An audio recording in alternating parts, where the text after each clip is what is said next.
Subscribe to our YouTube channel and press the bell icon to get the latest updates. नमस्कार, आप सभी को ये जॉइंट प्रेस कॉन्फ्रेंस को स्वागत है। हम आज बे ऑफ बंगाल में जो साइक्लोनिक स्टॉर्म डेवलप हुआ है इसके बारे में आपको जानकारी देंगे।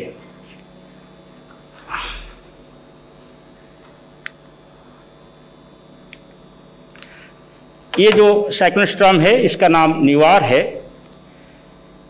इसका जो फॉर्मेशन एक लो प्रेशर एरिया से हुआ 21 तारीख को। 22 तारीख को ये वेलमार्ट लो प्रेशर एरिया में डेवलप हुआ। 23 तारीख अर्ली आवर्स में 2:30 बजे के आसपास ये एक डिप्रेशन में परिणत हुआ और धीरे धीरे ये इंटेंसिफिकेशन होकर आज सुबह अर्ली मॉर्निंग में एक साइक्लोन स्टॉर्म में परिणत हुआ है। जैसे आप ये उपग्रह से प्राप्त चित्र में देख रहे होंगे, जो कन्वेक्टिव क्लाउड्स है वो धीरे धीरे ऑर्गेनाइज्ड हो रहा है और एक शेप ले रहा है जिसको हम साइक्लोन बोलते हैं। अभी इसके साथ जो विंड स्पीड है वो लगभग 80 से 90 किलोमीटर पर आवर और gusting to 100 kilometre per hour है और ये दक्षिण पश्चिम बे ऑफ बंगाल के ऊपर ये विंड्स चल रहा है। इसका जानकारी हम लगातार दे रहे हैं और इसके लिए हम प्रेस रिलीज तो पहले से कर रहे थे और आज हम एक प्रेस कॉन्फ्रेंस कर रहे हैं। और मैं ये साइक्लोन बात में बताने के बाद डीजी एनडीआरएफ आप सभी को स्टेप्स जो ले जा रहे हैं स्टेट लेवल पे और सेंट्रल लेवल पे उनका जानकारी देंगे। ये अभी पुडुचेरी से लगभग 370 किलोमीटर दूरी पे दक्षिण पूर्व दिशा पे केंद्रीभूत है।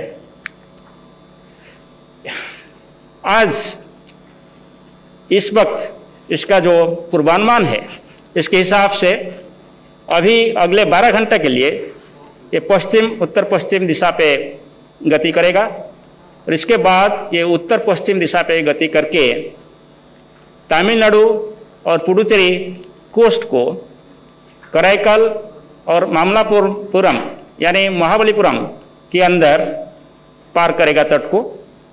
धीरे धीरे ये इंटेंसिफिकेशन होकर आज शाम को नहीं तो रात को एक सीवियर साइक्लोन स्टॉर्म में परिणत होने का हम पूर्वानुमान किए हैं और कल सुबह ये एक वेरी सीवियर साइक्लोन स्टॉर्म में परिणत हो सकता है और धीरे धीरे इसका विंड स्पीड अकॉर्डिंगली बढ़कर सबसे ज़्यादा maximum wind speed 120 to 130 kilometre per hour और gusting to 145 kilometre per hour होने का उम्मीद किया जा रहा है।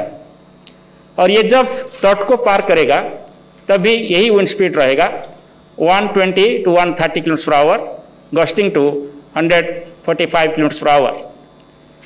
आप लेफ्ट साइड में जो फिगर देख रहे हैं वो ट्रैक का फोरकास्ट है। जो बैलून देख रहे हैं वो हमारा ट्रैक का अनसर्टेनिटी जो है वो दिखाता है। राइट साइड में जो आप देख रहे हैं वो इसके साथ साथ जो विंड स्पीड रहेगा, कौन सा एरिया में कितना विंड स्पीड रहेगा, ये डिफरेंट कलर में सूचना दी गई है। सबसे ज़्यादा विंड स्पीड जहां लैंडफॉल होगा इसके आसपास एरिया में होगा 120 to 130 किलोमीटर पर आवर और धीरे धीरे दोनों साइड की तरफ विंड स्पीड कम होता रहेगा। हम बाद में देखेंगे डिफरेंट डिस्ट्रिक्ट्स में क्या क्या विंड्स रहेगा। आपको जानकर ये खुश होगा कि ये सभी इंफॉर्मेशन इंडिया मेट्रोलॉजिकल डिपार्टमेंट का वेबसाइट में अवेलेबल है और साइक्लोन के लिए हम अभी एक GIS based web page create किए हैं, इसको आप विजिट कर सकते हैं जिसका एड्रेस यहाँ दिया गया है। जब साइक्लोन कोई तट को पार करता है इसके साथ मल्टी हजार्ड सिनेरियो डेवलप होता है क्योंकि इसके साथ साथ हेवी रेनफॉल होता है, स्ट्रॉन्ग विंड्स रहता है और समुद्र से टाइडल वेव भी लो लाइंग एरिया को इनंडेट करता है।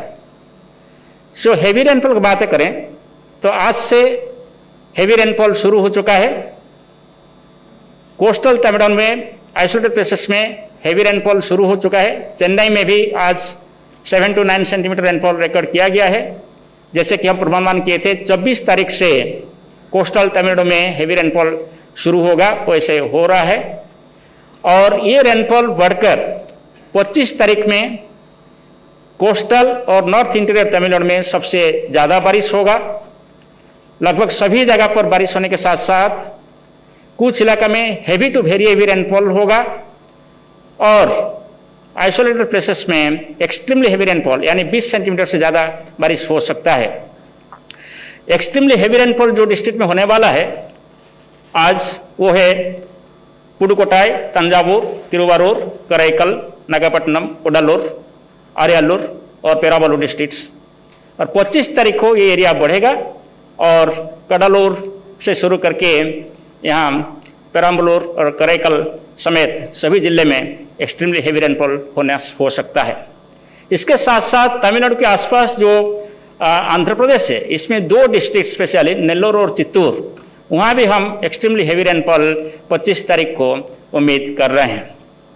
26 को रायलसीमा और south eastern part of Telangana, वहाँ भी हम आइसोलेटेड प्लेसेस में एक्सट्रीमली हेवी रेनफॉल एक्सपेक्ट कर रहे हैं। मगर ये सभी एरिया को देखें तो सबसे ज़्यादा वल्नरेबल जोन है जिसमें ज़्यादा बारिश होने का हम उम्मीद कर रहे हैं वो है नॉर्थ तमिलनाडु डिस्ट्रिक्ट्स। आप हमारा जो इम्पैक्ट बेस्ड वार्निंग है इसके हिसाब से हम रेड कलर वार्निंग हम दे रहे हैं 25 तारीख के लिए coastal and north interior Tamil Nadu and Puducherry Karaikal area के लिए और 26 तारीख को हम रायलसीमा एरिया के लिए रेड कलर वार्निंग दे रहे हैं। ये डिस्ट्रिक्ट वाइज रेनफॉल वार्निंग है।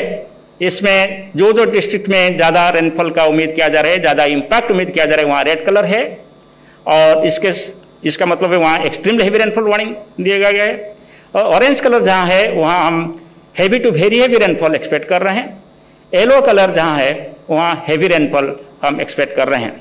जैसे आपको दिखाई दे रहा है लेफ्ट हैंड साइड फिगर जो है वो 24th का एरिया है जहाँ heavy to extremely heavy rainfall होगा और right hand side figure 25th के लिए है तमिलनाडु के लिए। ये है आंध्र प्रदेश के 25 और 26 तारीख को।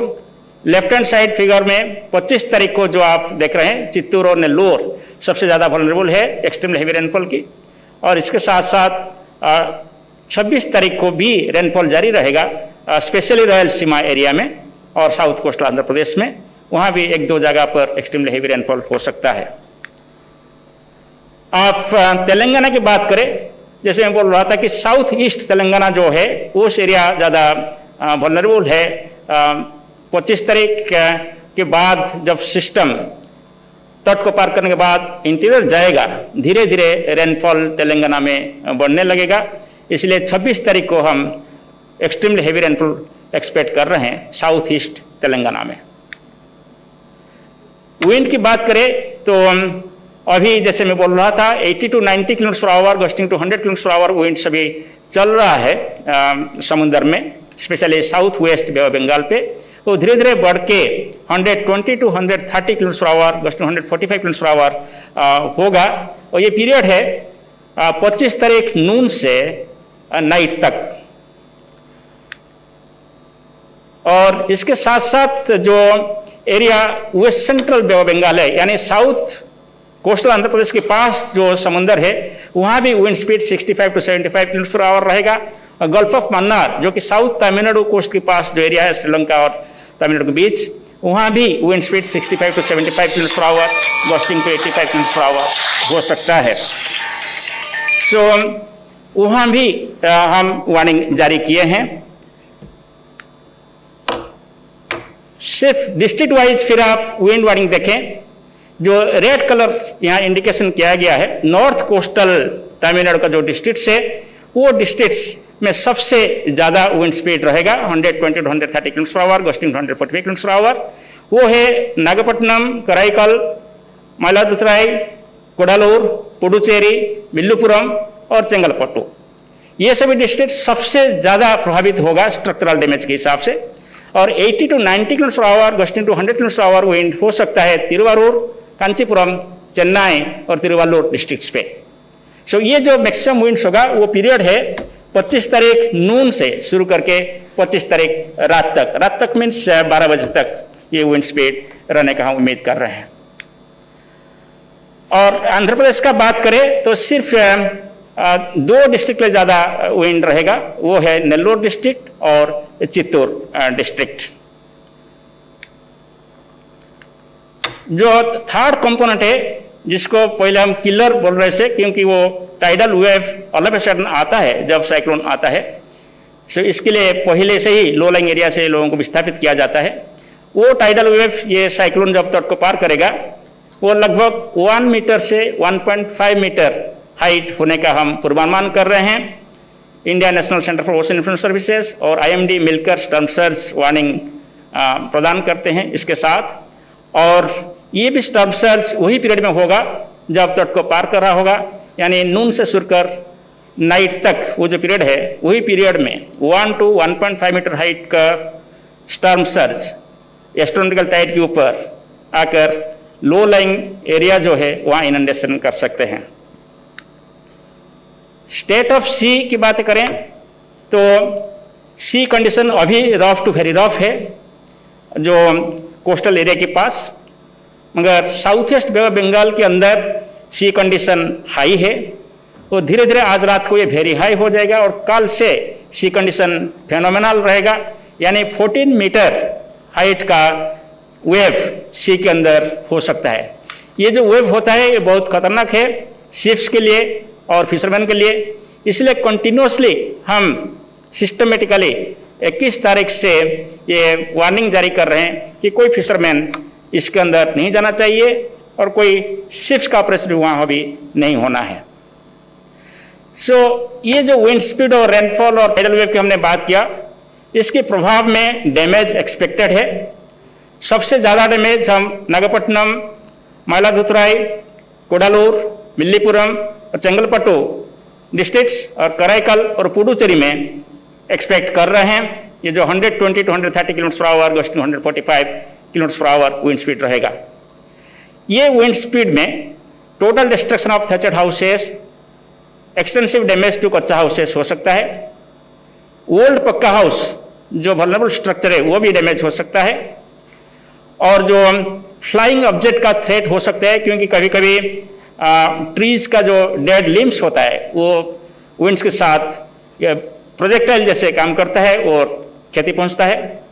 इसके साथ साथ कच्चा और पक्का रोड्स का मेजर डैमेज होगा, क्योंकि एक्सट्रीमली हेवी रेनफॉल हम एक्सपेक्ट कर रहे हैं।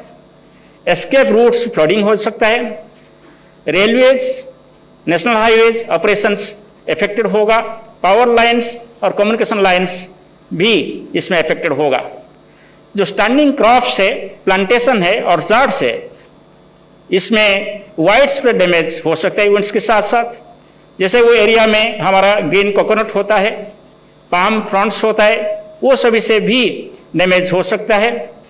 और बूसी ट्रीज भी अपरूटिंग हो सकता है। Small boats, country crafts also detach हो सकता है मोरिंग से।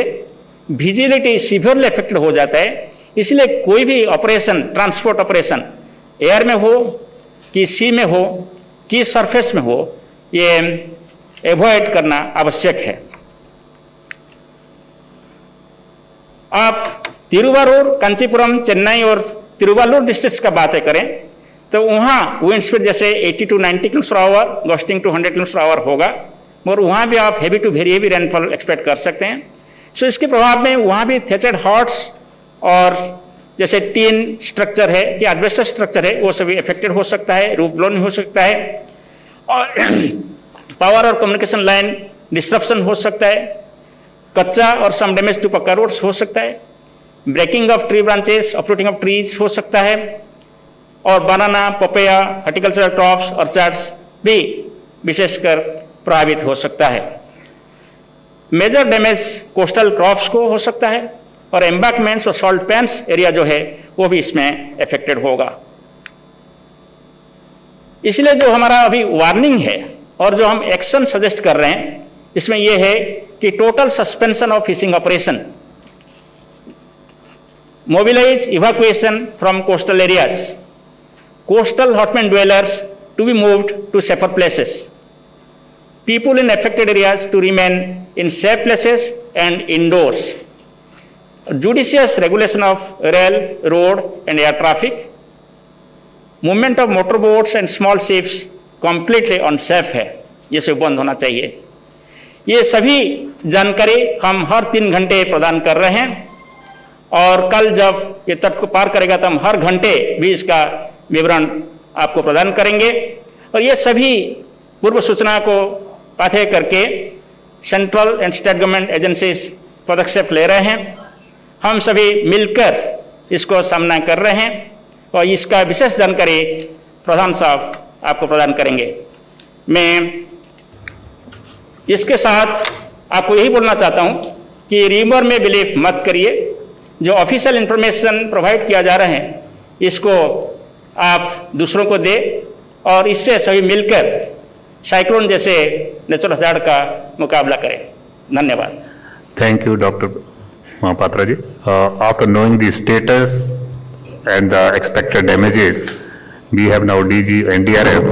What is our preparedness and how to minimize and reduce the damage? So, DG NDRF, please. Thank you Dattwalia साहब, थैंक यू महापात्रा जी। जैसा कि आप लोगों के सामने महापात्रा साहब ने आईएमडी के परिप्रेक्ष्य से, from the perspective of IMD, उन्होंने स्टॉर्म के सिचुएशन के बारे में, साइक्लोन के सिचुएशन के बारे में बताया। अब मैं आपको साइक्लोन निवार के प्रिपेयर्डनेस के बारे में बताऊंगा। Can you pass on that? जो एनडीआरएफ की प्रिपेयर्डनेस है वो उसी पर आधारित है जो महापात्रा साहब ने इनपुट दिया है। मैं आपको ये बता दूं कि ये एक रैपिडली डेवलपिंग सिचुएशन है, रैपिडली डेवलपिंग साइक्लोन है। एक समय में ये डिप्रेशन के रूप में था, बाद में सीवियर साइक्लोनिक स्टॉर्म के रूप में प्रेडिक्ट हुआ और अभी जो ऐसा जो डेटा मिल रहा है, जो आईएमडी ने भी कंफर्म किया है कि it could become a very severe cyclonic storm. So severe से वेरी सीवियर की कैटेगरी में, अर्थात 100 किलोमीटर के आसपास की हवा जो अनुमानित थी अब वो 120-130 तक जा सकती है। और जैसा कि नेचर के साथ होता है कि we should be prepared for the worst, so we should be prepare for the higher level of intensity, जो कि अगर 120-130 हाईएस्ट माना गया तो उसके अनुसार तैयारी करनी है। तो वही तैयारी एनडीआरएफ ने की है। जैसा कि बताया गया, जो नीचे स्लाइड में दिख रहा है मैप में, मामलापुरम और कराईकल के बीच में इसकी लैंडिंग हो सकती है। वो कल 25 तारीख के किसी समय दिन में होने की संभावना है। We are keeping a close watch. NDRF का जो कंट्रोल रूम है वहाँ से हम लोग 24/7 वॉच रखते हैं और वॉच केवल नहीं रखते, हम लोग स्टेट्स के साथ कोऑर्डिनेट करते हैं। और स्टेट्स के साथ कोऑर्डिनेशन का मतलब है डिस्ट्रिक्ट एडमिनिस्ट्रेशन के साथ, डिस्ट्रिक्ट पुलिस के साथ, स्टेट पुलिस, स्टेट के डिजास्टर मैनेजमेंट डिपार्टमेंट के साथ हम लोग कोऑर्डिनेट करते हैं।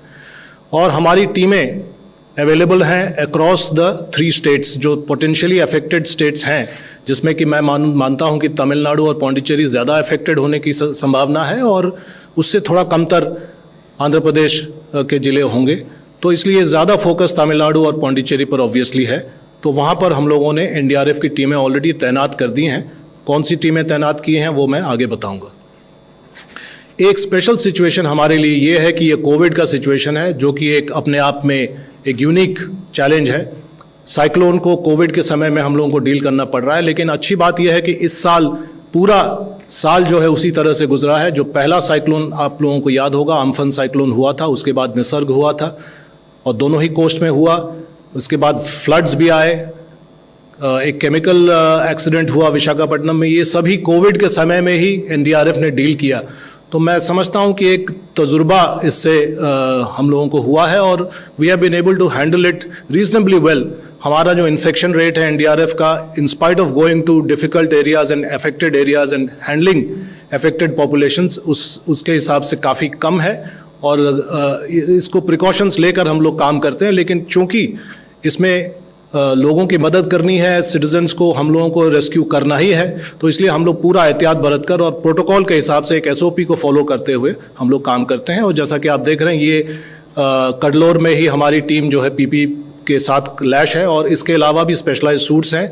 जब पानी बरसेगा या साइक्लोन आएगा या ट्री कटिंग का काम करना पड़ेगा तो उसमें भी वो लोग तैयारी के साथ गए हैं। ये जो ब्रेकअप है, जो आप लोग ज़्यादा जानना चाहेंगे कि एनडीआरएफ की टीमें कहाँ हैं, तो जैसा कि आप लेफ्ट मोस्ट साइड में आप देख रहे हैं कॉलम में, 2 बटालियन के जुरिस्डिक्शन में ही ये दोनों स्टेट्स आ रही हैं, तीनों स्टेट्स आ रही हैं। पौंडीचेरी को मिलाकर तमिलनाडु, पौंडीचेरी 4th बटालियन के जुरिस्डिक्शन में आ रही हैं, जो तमिलनाडु में है। बटालियन हेडक्वार्टर अरकोनम में है और उसकी लगभग 12 टीमें, 3 कडलोर में, 2 चिदम्बरम में, नेवेली में 1, ये हो गई 6 टीमें। 2 टीम चेन्नई में, 1 मदुरई में, 1 ममलापुरम में और 2 विल्लुपुरम में। तो इस तरह से 12 टीमें तमिलनाडु स्टेट में और पुडुचेरी में 2 टीमें पुडुचेरी में और 1 कराईकल में। और जैसा कि आपको बताया गया कि कराईकल और ममलापुरम के बीच में लैंडिंग की संभावना है। और जहाँ तक आंध्र प्रदेश का सवाल है, तो वहाँ भी वही ज़िले अफेक्टेड हो रहे हैं जो तमिलनाडु से सटे हुए हैं। तो इसलिए नेल्लोर और चित्तूर में टीमें हैं, 3 टीम नेल्लोर में है और चित्तूर में 1 टीम है, जो कि अभी मूव करके पहुँचने वाली है या पहुँच चुकी है। विशाखापट्टनम में पहले से ही तैनात है 3 टीम एनडीआरएफ की। इस तरह से 22 टीमें, कुल 22 टीमें ऑलरेडी ग्राउंड पर उपलब्ध हैं, जो कि स्टॉर्म फेसिंग है, टुवर्ड्स द कोस्ट हैं। और 8 टीमें हम लोगों को बटालियन हेडक्वार्टर में रेस्पेक्टिव स्टैंड बाई में है, अरकोनम और विजयवाड़ा में। इसलिए 22 + 8 30 टीमें हम लोग कमिट कर चुके हैं इस साइक्लोन को फेस करने के लिए। लेकिन इसके अलावा भी अगर कुछ टीमों की ज़रूरत है तो उसको भी स्टैंड बाई रखा गया है, वो मैं जस्ट बता रहा हूँ। ये पोजीशनिंग आप देख सकते हैं, जिससे आपको ये आइडिया हो जाएगा कि जो टीमें आ रही हैं, टीमें लगी हुई हैं, वो किस तरह से लगाई गई हैं। ऑल अलोंग द आर्क आप देख सकते हैं टीमों को लगा गया है। और ये अलर्ट, प्री डिप्लॉयमेंट और स्टैंड बाई मिलाकर ऑल 30 टीम्स का जो डिप्लॉयमेंट है वो आपको मैप में दिख रहा है। एडिशनल टीम्स जो मैंने कहा, अगर इस 30 टीम के अलावा भी अगर एनडीआरएफ की टीमों की ज़रूरत पड़े, वो किसी भी वक्त पड़ सकता है। स्टॉर्म के तुरंत पहले पड़ सकता है या साइक्लोन के तुरंत बाद पड़ सकता है। बिकॉज हम लोगों को ये याद रखना पड़ेगा कि साइक्लोन के अलावा इसके पीछे पीछे, साइक्लोन के पीछे पीछे अतिवृष्टि, हेवी रेनफॉल होने की संभावना है। और हेवी रेनफॉल होने पर फ्लडिंग हो सकती है, वाटर लॉगिंग हो सकती है और उसके भी अलग डेंजर्स हैं। तो उसको भी टैकल करने की ज़रूरत पड़ेगी और उसके लिए भी एनडीआरएफ टीमें कंटिन्यू करेंगे। ऐसा नहीं है कि साइक्लोन के बाद एनडीआरएफ टीमें वहाँ से हट जाएंगी। तो since the NDRF teams will continue, हो सकता है और टीमों की ज़रूरत और टीमों की मांग स्टेट्स करें। तो उसके लिए हम लोगों ने 3rd बटालियन कटक के पास उड़ीसा में, 10 बटालियन जो विजयवाड़ा में, गुंटूर में, और आरआरसी त्रिशूर जो कि केरला में है, इन तीनों स्पॉट्स में 20 से ज़्यादा टीमों को स्टैंड बाई में रखा है शॉर्ट नोटिस पर ट्रैवल कराने के लिए, ताकि अफेक्टेड एरिया में उनको लिया जा सके। तो इस तरह से 30 और 20 से ज़्यादा, मतलब 50 से ज़्यादा टीमों को हम लोगों ने एक तरह से तैयार रखा है इस साइक्लोन से डील करने के। कुछ विजुअल्स हैं जो आपको देखने पर समझ में आ जाएंगे कि दीज आर रेकी। वो कल या परसों से ये काम शुरू हो चुका है और लोकल एडमिनिस्ट्रेशन और लोकल लोगों के साथ एनडीआरएफ की टीमें वहाँ पर मूवमेंट कर रही हैं और अवेयरनेस कैंप भी कर रही हैं, समझा भी रही हैं सेफ एरियाज़ में जाने के लिए और साइक्लोन शेल्टर्स में चले जाने के लिए। एक मैसेज मैं भारत सरकार की तरफ से देना चाहूँगा, जो कि महापात्रा साहब भी उसमें मानेंगे। हम लोगों का जो नेशनल क्राइसिस मैनेजमेंट कमेटी जो कैबिनेट सेक्रेटरी महोदय ने कल चेयर किया, उसमें वीडियो कॉन्फ्रेंसिंग पर chief secretary Pondicherry, chief secretary Tamil Nadu और चीफ सेक्रेटरी आंध्र प्रदेश भी थे, मतलब तीनों सरकारें थी। तो यही निर्णय लिया गया कि किसी भी परिस्थिति में हम लोगों को अगर एरर करना भी है तो on the side of precaution होना चाहिए, on the side of precaution. अगर थोड़ा भी शक है कि यहाँ पर इफेक्ट हो सकता है, ये गांव इफेक्ट हो सकता है, ये यहाँ का जो है छप्पर और फूस का घर डैमेज हो सकता है, तो वहाँ से लोगों को सेफ्टी में ले जाइए। So on the side of precaution. तो वो प्रिकॉशन का काम शुरू हो चुका है और अच्छी बात है कि तमिलनाडु में इवैक्यूएशन का काम भी सरकार ने शुरू किया है। ये कुछ और विजुअल्स हैं जो लोगों को एनडीआरएफ की टीमें समझा रही हैं, वहाँ पर मास्क भी बांट रही हैं और समझा भी रही हैं। जैसा कि मैंने कहा कि ये एक यूनिक सिचुएशन है जो कोविड के समय में हम लोगों को साइक्लोन के साथ डील करना पड़ रहा है।